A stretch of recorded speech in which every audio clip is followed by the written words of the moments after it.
Boyka Boy Mbaye Boyka ñëwal nii duy nuyu waa Pape production bu baax a baax di leen jaajëfal ñoom itam Boyka ñëwal nii Boyka féete ma nii Boyka ñëwal nii acca Boy Mbaye ñëwal nii Boy Mbaye ñun tàpp ñu lool ñun lu ñuy ragal ñun fan dëkk ragal dëkk fu barke Serigne Bamba laa la wax digal li ngay wax ni acca Boy Mbaye taxawal nii doo benn dërëm da ngay xaañu rek diggante Boyka ak Boy Mbaye Boy Mbaye bëgg naa la da la bëggee ci loone sant yàlla bu baax looy jëm a waaxu booy bi nii boy du góor moo tax ma koy waaxu ah du mbër du góor moo tax ma koy waaxu Boyka mi waaw waaw kii da nga ko forcé arrêt bi rek dëgg ko combat waaye kii wurut am mënatu combat kii gis nga ki ko indi kan ñi ko indi ñëpp barke Serigne Touba Mbacke mu dugal leen sama poste yóbbaale leen sama village Boyka bëgg naa la waaw ñu ngi daloo ziar bu wér ci loone sant yàlla bu wér kay kii xamul la daa mel de waaw xamul laajtewul nit moom bu xamul moom da laajtewul tamit xam nga da ngay mujjee réer rek ndax li muy wax nii xam nga loo xamul moom xamoo barke Seydina Muhammad laa wax nii boo bii nii forme moo ko dugal ci mbër nii rek nga ne lan moo ko dugal ci day wër nii maanaam yaram ko waa ji duwaale nii moo ko dugal ci làmb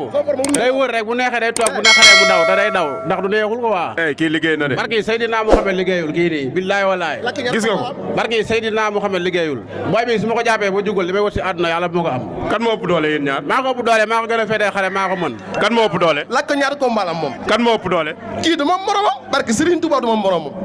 li ma ne dama ko judduwaale dama ko liggéey man foo ñu ma sa àll bi de damaa ñàkk ba isi fii laaj ko ñaata combat am dina ko wax kay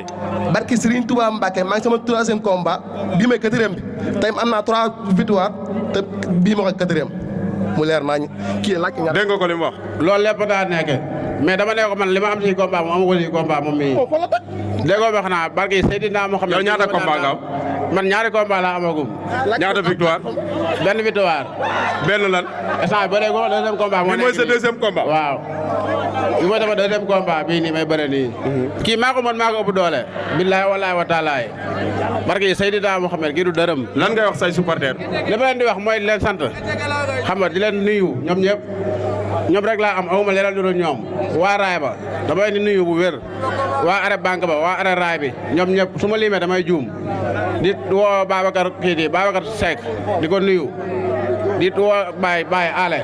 ak Ale borom ndox ki jaay ndox yi si koñ bi foofu maa ngi koy nuyu bu wér waaw di nuyu sama gars yi ñoom ñëpp xam nga rek su ma limee damay juum di nuyu sama grand frère yi waaw woote wax leen ñuy jàpp ci bis bi rek di nuyu waaw ba da xule maa ngi koy nuyu ménagère bi am lay sàmm égri nen na jaral lañ nekk ñun ñëpp waaw ay champion ñoo fa nekk barki Seydina Muhammad di nuyu suñu grand bi fii teew nii Gala Door ñu ngi koy nuyu bu wér suñu grand la di nuyu ñi ma àndal ñoom ñëpp waaw Moustapha rek Alaaji Gaynde maa ngi koy nuyu moom tamit di nuyu gars yi fi teew yëpp waa raaya ba awma seen fay billaahi wallaahi kii moom li ma koy wax bariwul billaahi wallaahi wa taala bu jour ba dëgg la sa bopp Boy Mbaye wooteel yow ku xam ne man ku ma gis rek xam dëgg sa bopp ba ma indi fii barke Serigne Touba Mbacke man du ma ngeen moo sa